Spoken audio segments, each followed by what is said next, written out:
नमस्कार साथियों, स्वागत है आपका आपके अपने चैनल ग्रो मोर जीके में। और आज का हमारा वीडियो होने वाला है हेनरी फ्योल के 14 मैनेजमेंट के जो प्रिंसिपल इन्होंने दिए थे उस पर। तो ये बहुत आपका जो पटवारी का एग्जाम है उसके पॉइंट ऑफ व्यू से बहुत अच्छा टॉपिक है, इससे क्वेश्चंस बन सकते हैं आपके लिए। ठीक है, तो इस वीडियो को देखिए। इसके पहले हमने एक वीडियो और लेके आए हुए हैं हम सामान्य प्रबंधन का, ठीक है, जो इसके पहले का वीडियो है उसको देखिए, इसको देखिए। इसके बाद हम कुछ एमसीक्यू जो क्वेश्चंस होते हैं आपके, उस पर भी हम मैनेजमेंट के कुछ वीडियोस लेके आने वाले हैं। तो आप बने रहिए, चैनल को सब्सक्राइब कर लीजिए अगर आपने अभी तक नहीं किया है, और अपने दोस्तों के साथ भी शेयर कर दीजिए जो पटवारी के एग्जाम की तैयारी कर रहे हैं। बहुत ही ज्यादा इंपॉर्टेंट होने वाला है ये टॉपिक आपके लिए। चलिए वीडियो बिना किसी देर के शुरू करते हैं। तो देखिए, जो उन्होंने सिद्धांत दिए हैं वो आपके मैं एक एक करके आपको बता रहा हूं। तो पहला सिद्धांत है कार्य विभाजन, डिवीजन ऑफ वर्क। ये क्या बोलता है कि जो प्रत्येक व्यक्ति है उसको प्रत्येक कार्य करने के लिए ना तो वह योग्य होता है, और ना ही एक ही व्यक्ति को अगर हम अलग अलग कार्य कराएं, बहुत सारे कार्य कराएं, तो उनमें सब में दक्ष हो जाता है। मतलब बात ये समझ में आई कि हर व्यक्ति को आप एक काम नहीं दे सकते। तो जो जिस काम में दक्ष है आप उसको वो काम दें, इस तरह से कार्य को डिवाइड करें।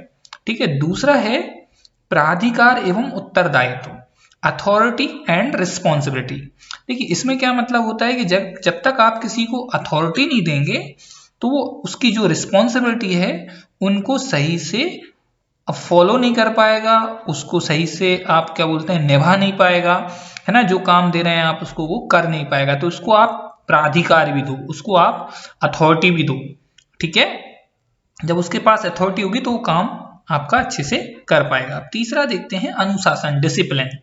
तो जब भी आपने जो लक्ष्य निर्धारित किए हैं, संस्था ने जो लक्ष्य निर्धारित किए हैं, या जो समूह ने लक्ष्य निर्धारित किए हैं, जो नीति निर्देश बनाए हुए हैं, उनका पालन होना जरूरी है। उनका अगर पालन होगा आपका कार्य अनुशासित तरीके से होगा। ठीक है, तो तीसरा ये पॉइंट इन्होंने हेनरी फ्योल ने दिया था। फिर देखते हैं आदेश की एकता, है ना, यूनिटी ऑफ कमांड। कार्य करने वाले व्यक्ति को एक ही समय में एक ही अधिकारी से आदेश मिलना चाहिए। मतलब क्या हुआ कि जो काम कर रहा है व्यक्ति, उसको अगर अलग अलग लोग वो आदेश देंगे, ऑर्डर देंगे, तो कंफ्यूज हो जाएगा, वो पूरा काम सही तरीके से नहीं कर पाएगा, क्योंकि वो किसका ऑर्डर फॉलो करे किसका नहीं करे, इन सारी चीजों में उलझा रहेगा। इसलिए एक अधिकारी ही आदेश दे कर्मचारियों को, तो उससे क्या होगा, उनको ऑर्डर फॉलो करने में सरलता होगी, है ना, आसानी होगी। अगला पॉइंट है निर्देश की एकता, यूनिटी ऑफ डायरेक्शन। एक ही प्रकार के कार्यों के लिए एक ही निर्देश तथा एक ही योजना होनी चाहिए। जैसे जो व्यक्ति एक तरह के काम कर रहे हैं उनके लिए सेम निर्देश होना चाहिए। ऐसा नहीं होना चाहिए कि एक व्यक्ति के लिए निर्देश अलग है, दूसरे के लिए अलग है। इससे क्या होगा कि अगर उसको एक ही तरह के निर्देश मिलेंगे तो वो दक्ष हो जाएगा उस काम को करने के लिए, और आपके जो कार्य हैं वो अच्छे तरीके से कंप्लीट करेगा। सिक्स्थ पॉइंट है सामान्य हित के सामने व्यक्तिगत हित गौण, subordination of individual interest to general interest. मतलब क्या हुआ कि किसी समूह में व्यक्तिगत हित जो होता है उसकी अपेक्षा सामूहिक हित को अधिक महत्व दिया जाना चाहिए, है ना। क्या होता है कि व्यक्तिगत और सामूहिक हित में अगर समन्वय है आपके, और प्रबंधन इस तरह से आपको दायित्व दे रहा है कि जिनमें कहीं भी कोई टकराव अगर होता है व्यक्तिगत हित में और सामूहिक हित में, तो हमेशा सामूहिक हित को ही सबसे ऊपर रखा जाता है। मतलब जो मैनेजमेंट का जो आपका संस्था है उसके हित को आप पहले सोचिए, फिर इंडिविजुअल के हित को देखते हैं। ठीक है, नेक्स्ट देखते हैं कर्मचारियों का पारिश्रमिक, रिम्यूनरेशन टू पर्सनल। अब आर्थिक पारिश्रमिक जो रहता है प्रत्येक कार्य कर, मतलब जो व्यक्ति है जो कार्य कर रहा है उसको मिलता है, उसको जो है रेम्यूनरेशन मिलता है, उसको पैसा मिलता है ना। तो उनकी जो सेवाएं हैं उनका पारिश्रमिक जो होता है उसको पर्याप्त रूप में उसको मिलना चाहिए। जो कार्य करने वाला व्यक्ति है वो संतुष्ट रहना चाहिए, है ना। अगर आप भुगतान सही तरीके से नहीं कर रहे हैं तो वो काम भी आपका सही तरीके से नहीं करेगा। तो उसको भुगतान की जो विधि है वो बिल्कुल जो आपका जो सिस्टम है उसको जो जिस तरह से आपने पहले से बनाया हुआ है उसको फॉलो करना चाहिए। ठीक है, और उसको बीच बीच में मोटिवेशन के लिए, प्रेरणात्मक मजदूरी भी मिलनी चाहिए, जैसे वो कुछ एक्स्ट्रा काम करता है तो जो उसको बोनस मिलता है, इस तरह की सुविधाएं उसको मिलनी चाहिए। फिर है केंद्रीकरण, सेंट्रलाइजेशन। फ्योल की मान्यता है कि किसी संस्था में प्राधिकारों का केंद्रीकरण उसी सीमा तक होना चाहिए जहां तक संभव हो, विभिन्न स्तरों पर प्राधिकार एवं दायित्व में संतुलन बना रहे। केंद्रीकरण इस बात पर भी निर्भर करता है कि संस्था की प्रकृति कैसी है और अधीनस्थों की कार्य कुशलता का स्तर कैसा है। केंद्रीकरण का मतलब क्या हुआ कि जो आपके उत्तरदायित्व हैं, है ना, और जो आपके रिस्पॉन्सिबिलिटीज हैं, उनमें एक केंद्रीकरण होना चाहिए। सबका मेन जो मकसद है वो एक होना चाहिए, है ना। फिर आप देखते हैं श्रेणी श्रृंखला, स्केलर चेन, है ना। तो इसमें मतलब क्या हुआ कि जो कम्युनिकेशन होता है एक कर्मचारी से लोअर लेवल के मैनेजमेंट का, फिर मिडिल मैनेजमेंट का, और फिर टॉप लेवल जो होता है उस मैनेजमेंट का, वो एक चेन के रूप में होना चाहिए। ऐसा नहीं होना चाहिए कि जो लोअर कर्मचारी है वो सीधा टॉप लेवल से बात कर रहा है और बीच का मैनेजमेंट को उसने बायकॉट कर दिया या बीच के मैनेजमेंट को उसने छोड़ दिया।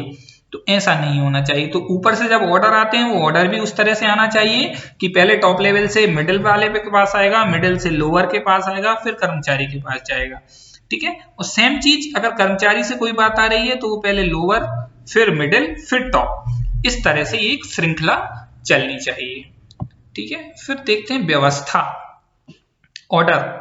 इस सिद्धांत के अनुसार प्रत्येक वस्तु अथवा व्यक्ति के लिए एक निश्चित स्थान निर्धारित हो तथा वह वस्तु अथवा व्यक्ति उसी निर्धारित स्थान पर रहे, है ना। इस प्रबंध का आधारभूत सिद्धांत वस्तु एवं व्यक्ति दोनों की उचित व्यवस्था करना है।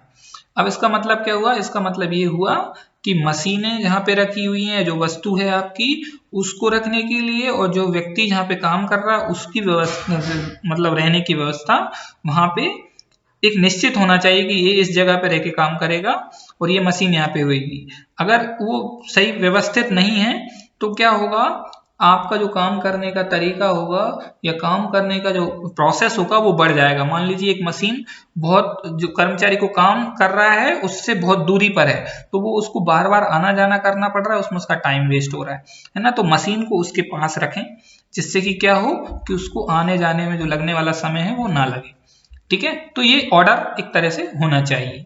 फिर आप देखेंगे समानता, इक्विटी, मतलब न्याय प्रबंध जो है वो प्रबंधन वो जो है न्यायपूर्ण और दयापूर्ण व्यवहार से कर्मचारियों की वफादारी एवं स्नेह को प्राप्त कर सकता है ना। तो प्रबंधन को हमेशा जो भी है उसको हमेशा ये ध्यान रखना चाहिए, प्रबंधकों को हमेशा ध्यान रखना चाहिए कि वो सभी कर्मचारियों को लिए इक्विटी का व्यवहार रखें, समानता का व्यवहार रखें।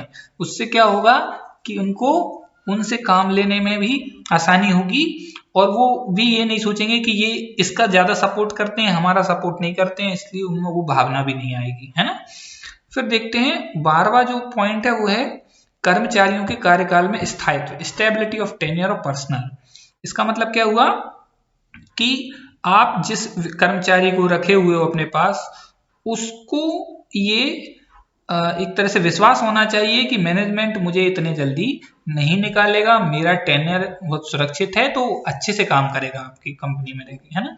अगर उसको डर में रहेगा वो कि पूरे टाइम यही लगता रहेगा कि मैं आज नहीं तो कल चला जाऊंगा, तो वो उतनी एफिशिएंसी से काम नहीं कर पाएगा। तो इसका मतलब ये निकलता है कि कर्मचारियों का जो कार्यकाल है उसमें स्थायित्व होना चाहिए, ठीक है। फिर 13वां पॉइंट इन्होंने दिया है कि यदि कर्मचारी किसी अच्छी योजना को प्रस्तावित करता है, पहल, इनिशिएटिव, तो उसे मान्यता देनी चाहिए, है ना। अगर कोई पहल कर रहा है कर्मचारी तो उसे भी मान्यता देनी चाहिए। सेम प्रबंधक के साथ भी यही होता है। अगर कोई प्रबंध का जो लेवल का व्यक्ति है, अगर वो कोई बात पहल कर रहा है तो उसकी भी बात सुनी जानी चाहिए, है ना। और कर्मचारियों को इस तरह से प्रोत्साहित भी करना चाहिए कि जो अगर पहली तरीके से पहल कर रहे हैं तो क्या होता है, जब उनके इनपुट्स आपको मिलने लग जाते हैं, वो जब कंपनी को अपना समझ लेते हैं और उस हिसाब से आपको इनपुट देते हैं तो वो ज्यादा ही बेटर होता है आपके संस्थान के लिए, है ना। लास्ट है सहयोग की भावना, sense of union of spirit de corps, है ना। ये सिद्धांत ऐसा है कि सभी को एक दूसरे की सहयोग के लिए प्रयास करना चाहिए, है ना। समूह के सदस्य हैं वो सहयोग होना चाहिए, एक दूसरे के बीच में नहीं होगा तो लक्ष्यों की प्राप्ति असंभव होगी। तो इस तरह से ये हेनरी फ्योल के 14 प्रबंधन के सिद्धांत हमने देखे, ठीक है। तो इनको आप याद रखिएगा, ये बार बार पूछ लिए जाते हैं कि ये सिद्धांत इन्होंने दिया था कि नहीं दिया, और ये 14 सिद्धांत किसने दिए थे, है ना। तो मैनेजमेंट के सिद्धांत आपको याद होना चाहिए। अब इनके बेस पे जो क्वेश्चंस बनते हैं वो भी हम देखेंगे कि किस तरह से क्वेश्चंस आते हैं, वो नेक्स्ट वीडियो में आपको मिलने वाले हैं, एमसीक्यू क्वेश्चंस भी। इन वीडियोस को हम इसलिए बना रहे हैं कि पटवारी में आपसे कोई भी टॉपिक छूटे नहीं, तो जो भी मैनेजमेंट का टॉपिक्स हैं वो आपको सारे मिलते रहें। इसके पहले का एक वीडियो आ चुका है, ये दूसरा वीडियो है, इसके आगे और भी वीडियो आने वाले हैं। कुछ आपके थ्योरिकल मतलब इस तरह से वीडियो रहेंगे जिसमें कि आपको थ्योरी मिलेगा देखने को, और कुछ में आपको ऑब्जेक्टिव क्वेश्चंस भी मिलेंगे, है ना। ऑब्जेक्टिव क्वेश्चंस बहुत इंपॉर्टेंट है, वो वीडियो बिल्कुल मत छोड़ना, इसलिए आप चैनल को सब्सक्राइब करके रखिए। जैसे ही वो वीडियो आएंगे आपको नोटिफिकेशन मिल जाएगा। एमपी के बाकी भी वीडियो, जीके वाले वीडियो आपको इस चैनल पे मिल ही जाएंगे, बहुत अच्छे वीडियोस हैं, जो कि कुछ वीडियोस तो आपको शॉर्ट ट्रिक के माध्यम से भी देखने को मिल जाते हैं। वीडियो देखने के लिए धन्यवाद, और अपने दोस्तों के साथ जरूर शेयर करिए, जरूर।